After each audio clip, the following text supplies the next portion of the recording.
А перед началом данной серии хочу сказать спасибо всем спонсорам, которые поддерживают канал. Ваша поддержка поможет каналу существовать.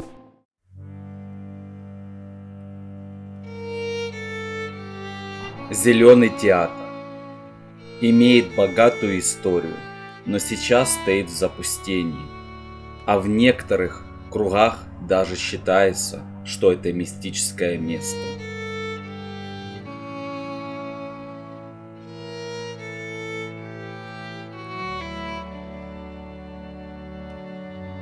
Если говорить о строительстве стен Зеленого театра, то появились они еще в 19 веке, задолго до его открытия. Причем театр из них делать никто не собирался. Таким образом укрепляли Печерскую крепость.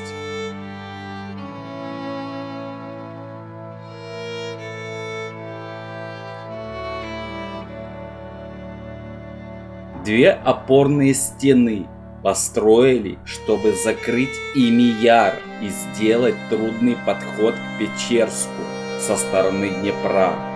В стенах есть даже специальные системы для артиллерии и оружия.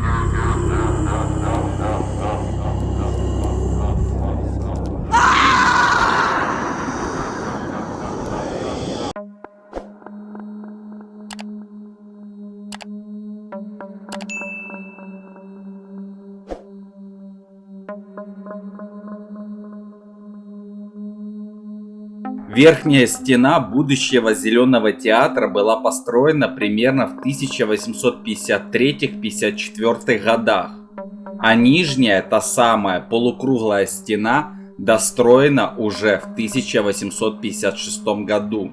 Она закрывала подход от несуществующего ныне Цепного моста, охраняя Подольские ворота крепости. Уже тогда крепости соединялись с подземными тоннелями, с арсенальными мастерскими. Также в тоннелях проходил водогон с чугунными трубами.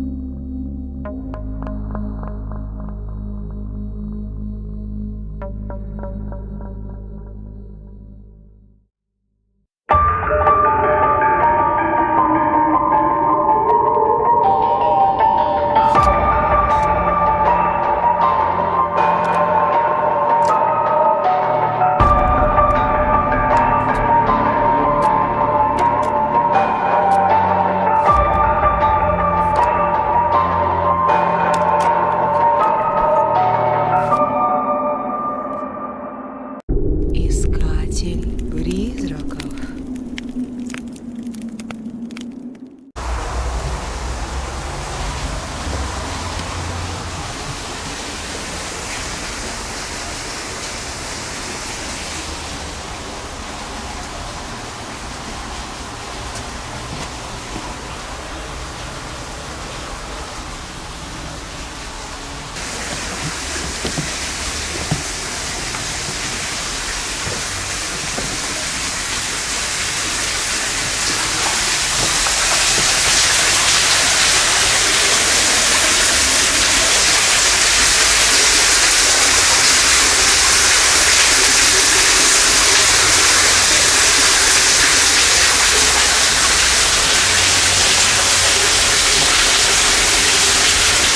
Теперь можно обратить внимание, что за долгое время сюда наведывались сатанисты, делали свои обряды, поклонения, рисовали свои пентаграммы.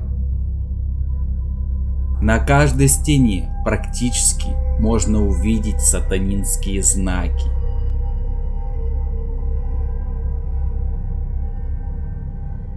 Воздух в этом помещении настолько тяжелый, что находиться там практически невозможно. Я провел там всего лишь 2 минуты, и я уже хотел оттуда быстро выйти. Это место наполняло негативной энергетикой. И я чувствовал присутствие чего-то очень страшного в этом месте.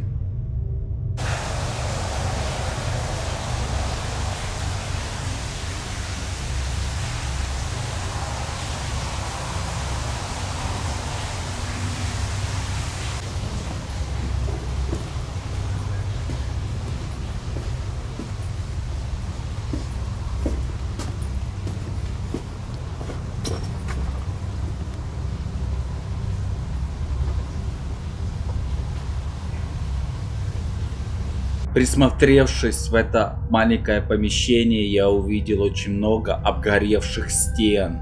Также, если присмотреться, в каждой пентаграмме можно было рассмотреть знаки, 3 шестерки и не только. На некоторых стенах можно было обнаружить надписи латынью, и что-то странное по-любому на этих стенах и необычное было написано. В этом месте ощущается энергетика зла. Зла, которое кто-то выпустил. И выпустил неоднократно в этих стенах. Ходят слухи, что в этом месте так же само обитает полтергейст по имени Хозяин. И по слухам сделали такую легенду, что если ты заходишь в Зеленый театр, в эти стены, ты обязан поздороваться с хозяином. Если ты это не сделаешь, тебя будут ожидать неприятности. Я, конечно, в это не особо поверил, но я решил не испытывать судьбу, я просто решил отсюда выбраться. Воздух был настолько тяжелым, что без маски находиться в этом помещении просто невозможно. Еще мне рассказали такую легенду, что неподалеку от этого театра сейчас я нахожусь возле первой стены. Был такой миф, что от этой первой стены неподалеку, возможно в метрах 100 от нее, должно было быть детское кладбище. Не знаю, правда это или нет, но его я так и не обнаружил. Еще говорили, что в 90-х годах здесь обнаруживали очень много трупов. Бандиты, которые находили своих жертв в этих стенах. Бандиты специально обитали здесь, находя свою жертву для того, чтобы ее изнасиловать, а и вовсе убить. Под ноги надо смотреть в этом месте постоянно, а вечером это место еще более атмосфернее.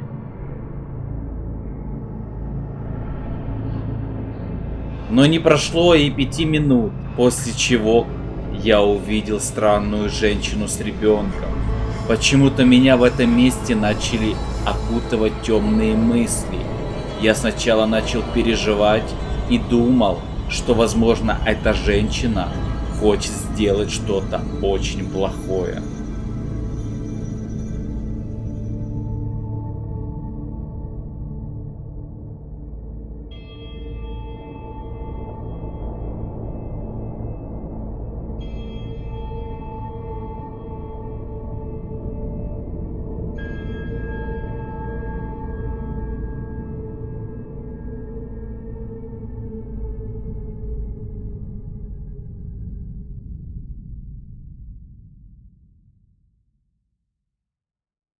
Вот, можно обратить внимание, это большая дорога, которая ведет вниз к первой стене. Сейчас я нахожусь возле второй стены. Как можно наблюдать, эта стена полностью ограждена забором. Но мне повезло все равно попасть на территорию второй стены.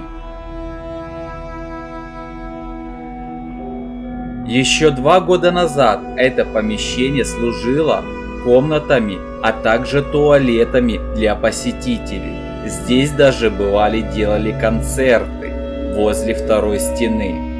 Можно так сказать, вторая стена Зеленого театра служила как зона для отдыха. Но сейчас здесь сплошная тишина.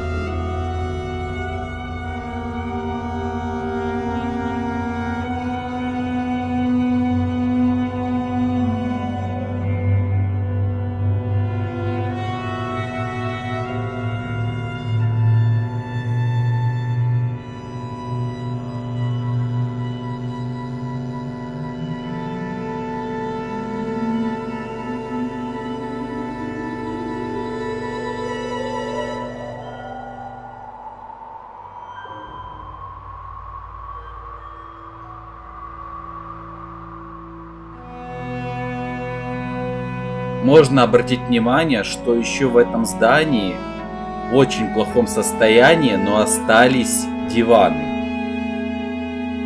Также можно увидеть 2 холодильника, разбитых, а один из них из-под Кока-Колы.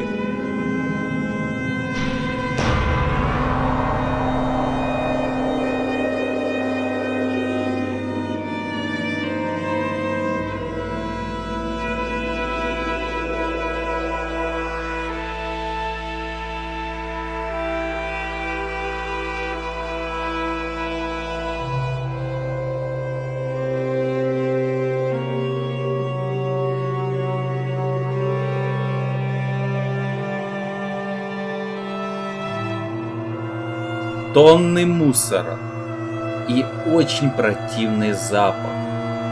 Возможно, здесь проводили спиритические какие-то сеансы. Также логово бомжей. И не только. Здесь была еще жизнь всего лишь 2 года назад. Сейчас Зеленый театр опять идет к тому, что это место становится необитаемым, мистическим, паранормальным и очень опасным местом. Скорее всего, это не только его уже легенда, а это его судьба.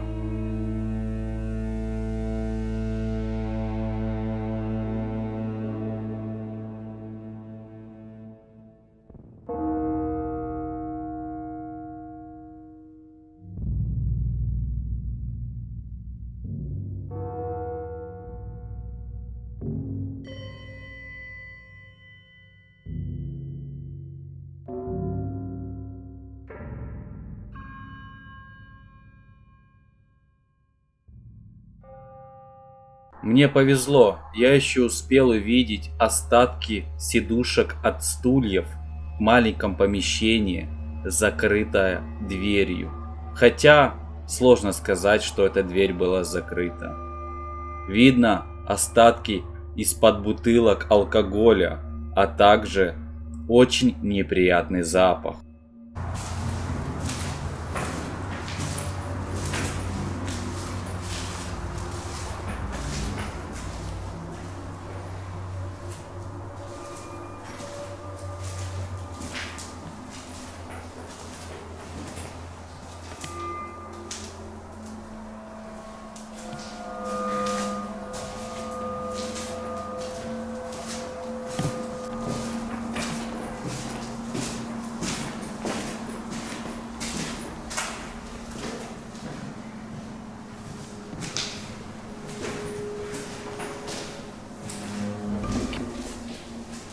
Можно было обратить внимание на эти 3 шестерки и пентаграмму в туалете. Кстати, и камера не хотела вообще фокусироваться. После этого мне надоело обходить это помещение, и я решил выйти на сцену. Но вернемся к истории Зеленого театра. Сейчас мы наблюдаем вторую стену. Во времена Второй мировой крепость тоже не пригодилась. А вот после войны стала местом для работы местных преступников. Прятали тела ограбленных и убитых туристов в системах подземных тоннелей. Изменить все это решили уже в конце 1940-х годов. Башню укрепления, к слову, было решено снести. Центр Киева пребывал не в лучшем состоянии, а фактически был разрушен. И чтобы скрасить послевоенное состояние, когда велось восстановление города, архитектор Александр Власов предложил построить развлекательный парк на этом месте с каруселями и театром. Это и было сделано в 1949 году. Используя стены старой крепости, в парке открыли амфитеатр на 4000 мест. Помимо Александра Власова, архитектором проекта выступил Алексей Заваров. Официальной датой открытия считается 19 июня 1949 года. Зеленый театр торжественно открыли и, используя в качестве кинотеатра, показали послевоенные советские фильмы.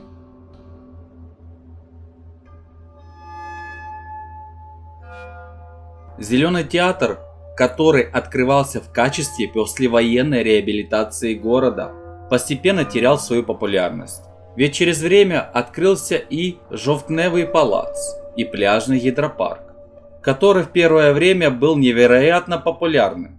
Но даже несмотря на это, Зеленый театр продолжал бы работать, если бы не пожар, случившийся по странным обстоятельствам. Амфитеатр сгорел по причине удара молнии. В 1970-х и 80-х годах Зеленый театр был вновь восстановлен.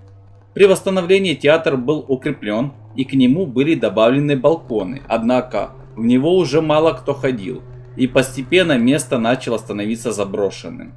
Свое влияние оказывало и расположение. Даже в лучшие для театра времена ходить через безлюдные заросли было не самым приятным занятием.